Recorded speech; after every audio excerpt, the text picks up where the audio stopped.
warahmatullahi wabarakatuh. Saya Tania Tridewi Siregar dengan NIM B 1001839 dari kelas D Fakultas Hukum Universitas Jambi ingin menjelaskan tentang materi perdata yang berjudul Hukum Waris. Sebelumnya, apakah teman-teman sudah pada tahu apa pengertian dari hukum waris itu sendiri? Lalu, apakah teman-teman semua sudah tahu peraturan apa saja yang bisa terjadi di dalam hukum waris? Lalu, siapa saja orang-orang yang bisa mendapatkan harta warisan? Siapa saja yang bisa menjadi ahli waris? Lalu, siapa saja mereka-mereka yang bisa menjadi pewaris di dalam pelajaran hukum waris ini? Nah, jika teman-teman belum tahu, disimak ya videonya yang saya akan jelaskan di sini. Nah, teman-teman, apakah teman-teman pada bertanya-tanya kenapa kita bisa sampai mempelajari tentang hukum waris ini di dalam pelajaran hukum perdata? Jawabannya adalah karena hukum waris ini sangat berkaitan dengan kehidupan kita. Karena hukum waris itu sendiri berkaitan dengan kematian yang terjadi pada anggota keluarga seperti ayah, ibu, anak. Nah, namun dalam pelajaran ini bukan tentang kematiannya yang diperjelas, tetapi tentang orang yang meninggal, tetapi tentang harta yang ditinggalkan oleh si pewaris. Nah, subjek waris sendiri itu bisa orang yang ditinggalkan, atau orang yang meninggal, atau orang yang diberi wasiat oleh almarhum atau almarhumah. Dalam materi ini juga terdapat istilah yaitu hubungan waris, di mana hubungan waris itu berarti suatu hak atau kewajiban yang dialihkan dari si pewaris untuk ke ahli waris itu sendiri, yang berupa objeknya itu harta yang ditinggalkan oleh si waris. Nah, dari sini sudah dapat disimpulkan ya teman-teman, pengertian dari hukum waris itu adalah suatu peraturan hukum yang mengatur tentang beralihnya harta warisan oleh si pewaris disebabkan karena kematian untuk si ahli waris yang menggunakan beberapa unsur. Nah, beberapa unsur itu terdapat 4 unsur di dalamnya. Nah, 4 unsur tersebut adalah, yang pertama ialah subjek hukum yaitu si pewaris. Yang kedua adalah peristiwa hukum yaitu kematian. Yang ketiga adalah hubungan hukum waris yaitu hak dan kewajiban oleh ahli waris. Lalu yang terakhir adalah objek hukum waris yaitu harta yang ditinggalkan oleh si pewaris. Nah, teman-teman, sekarang kita masuk ke dalam hukum waris, termasuk ke dalam hukum benda. Hak waris adalah hak kebendaan. Dengan demikian, Kitab Undang-Undang Hukum Perdata telah menetapkan bahwa hukum waris termasuk ke dalam hukum benda, di mana terdapat 4 sistematis Kitab Undang-Undang Hukum Perdata yang terdiri dari pertama ialah tentang orang, yang kedua tentang benda, yang ketiga tentang perikatan, dan yang ketiga tentang daluarsa. Nah, teman-teman, dalam sistem kewarisan Kitab Undang-Undang Hukum Perdata tidak ada bedanya hak untuk anak laki-laki maupun untuk anak perempuan, atau hak untuk suami maupun untuk istri, semuanya sama. Bila dihubungkan dengan sistem keturunan, maka Kitab Undang-Undang Hukum Perdata menganut sistem bilateral, di mana ahli waris berhak dari pihak ibu maupun dari pihak. Materi selanjutnya adalah persamaan dan perbedaan hukum waris menurut Kitab Undang-Undang Hukum Perdata dengan hukum waris Islam. Nah, di sini pertama, persamaannya adalah sama-sama menganut sistem kewarisan individual bilateral. Lalu yang kedua, perbedaannya terletak pada besarnya bagian yang diterima masing-masing ahli waris. Lalu yang ketiga, menurut Kitab Undang-Undang Hukum Perdata, di mana bagian anak laki-laki sama dengan bagian anak perempuan. Lalu, bagian suami dan istri sama dengan bagian anak-anak mereka. Lalu, menurut hukum Islam, bagian anak laki-laki jumlahnya 2 kali lebih besar daripada jumlah anak perempuan. Lalu, jumlah untuk suami dan istri bisa dilihat dari surah An-Nisa ayat 11. Selanjutnya ialah pewaris atau peninggal warisan. Pewaris atau peninggal warisan adalah orang yang meninggal dunia dan meninggalkan harta warisan berupa kekayaan pada orang yang masih hidup. Nah, hukum waris itu bisa dilihat dari 2 sisi. Yang pertama, sisinya bisa dilihat dari sisi kekeluargaan, lalu yang kedua dari sisi kekayaan. Jika dilihat dari sisi yang pertama, yaitu sisi kekeluargaan, hukum waris itu bisa terjadi karena adanya hubungan saudara, lalu adanya hubungan perkawinan, lalu ada orang lain yang bahkan bukan saudara, tetapi semasa hidupnya si pewaris mempunyai wasiat untuk memberikan warisannya kepada orang yang bukan saudara itu tersebut. Nah, teman-teman, bab selanjutnya adalah tentang wasiat. Nah, di sini dapat dijelaskan, apabila seseorang meninggalkan wasiat, maka menurut undang-undang wasiat tersebut haruslah tertulis dan berisi pernyataan mengenai apa yang dikehendaki si pewaris setelah ia meninggal dunia.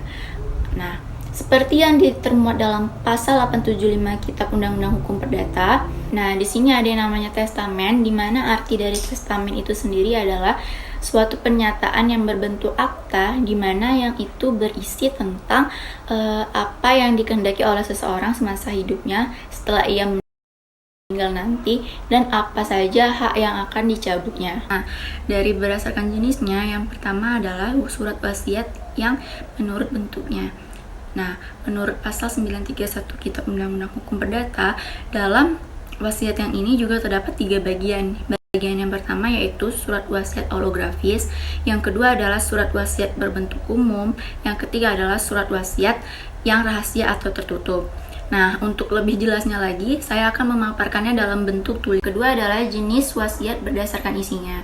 Jenis wasiat berdasarkan isinya ini juga terbagi 2 bagian. Yang pertama adalah surat wasiat pengangkatan waris, lalu yang kedua adalah surat wasiat berdasarkan hidup. Nah, selanjutnya saya akan menjelaskan tentang pencabutan wasiat. Nah, pencabutan wasiat ini dapat dilakukan dan dilakukan dengan benar karena wasiat ini adalah pernyataan sepihak oleh si pewaris. Pencabutan wasiat dapat dilakukan dengan tegas maupun secara diam-diam.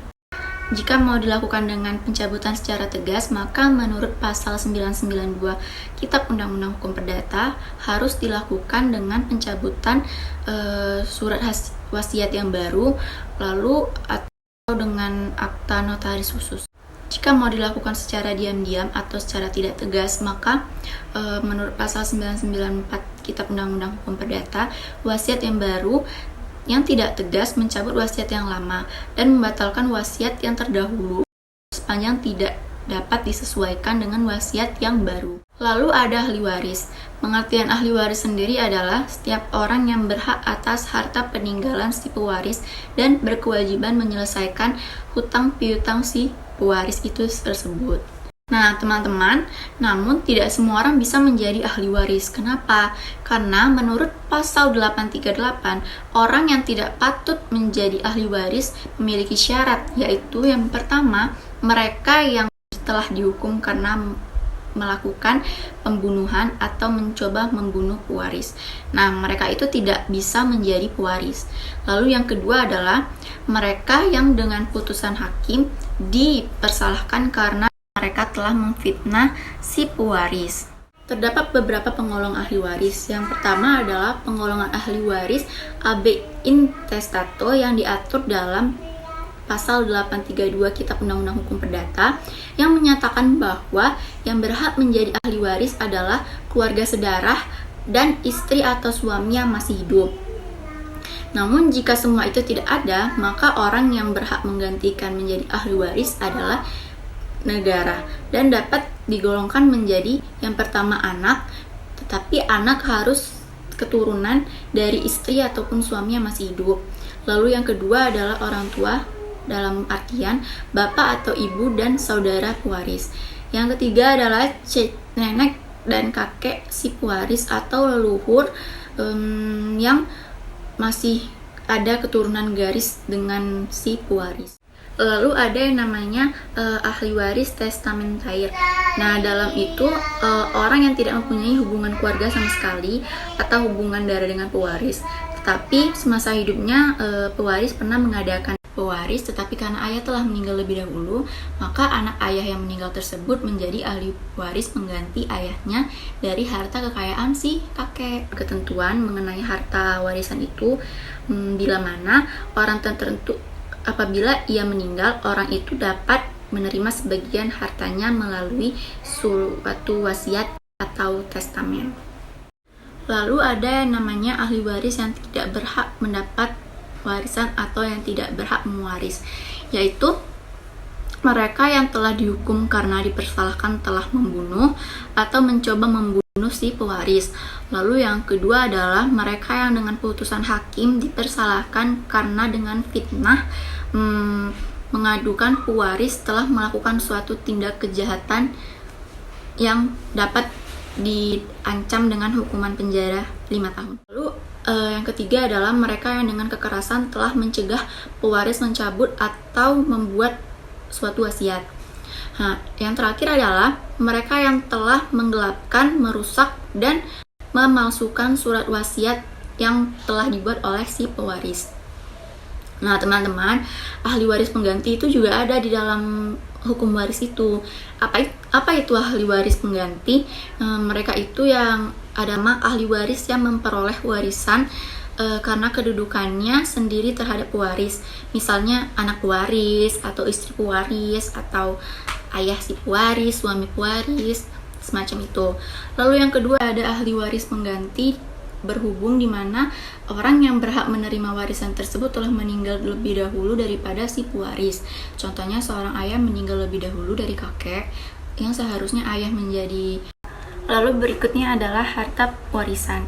Harta warisan adalah harta yang ditinggalkan oleh pewaris setelah dikurangi semua hutangnya, atau harta wajib lazim yang disebut dengan warisan. Nah, di sini ada dua kemungkinan dalam penerimaan warisan. Yang pertama adalah penerimaan secara penuh, lalu yang kedua adalah penerimaan dengan hak mengadakan pendaftaran warisan. Lalu dengan begitu tidak mewajibkan untuk membayar beban yang ditangguhkan oleh si pewaris. Baiklah teman-teman, agar lebih memahami lagi bagaimana peran hukum waris di dalam hukum perdata ini, saya memiliki satu contoh. Sebut saja ada seorang pria yang bernama Budi, lalu dia menikah dengan seorang wanita yang bernama Intan dan melahirkan seorang anak. Lalu pada suatu ketika datanglah seorang pria remaja yang bernama Zainuddin mengaku sebagai anaknya si Budi. Tidak menutup kemungkinan itu anak Budi mengingat masa lalu Budi yang sangat kelam terlibat dengan pergaulan bebas serta penyalahgunaan narkotika. Lalu akhirnya si Budi pun mengakui bahwa Zainuddin itu adalah anak kandungnya dengan mantannya yang bernama Susi sebelum menikah dengan istrinya ini yang bernama Intan. Beberapa bulan kemudian terdengar kabar bahwa Budi mengalami kecelakaan dan meninggal di tempat kecelakaan tersebut, sehingga Budi meninggalkan seorang istri dan satu orang anak kandung serta Zainuddin sebagai anak luar nikah yang diakui.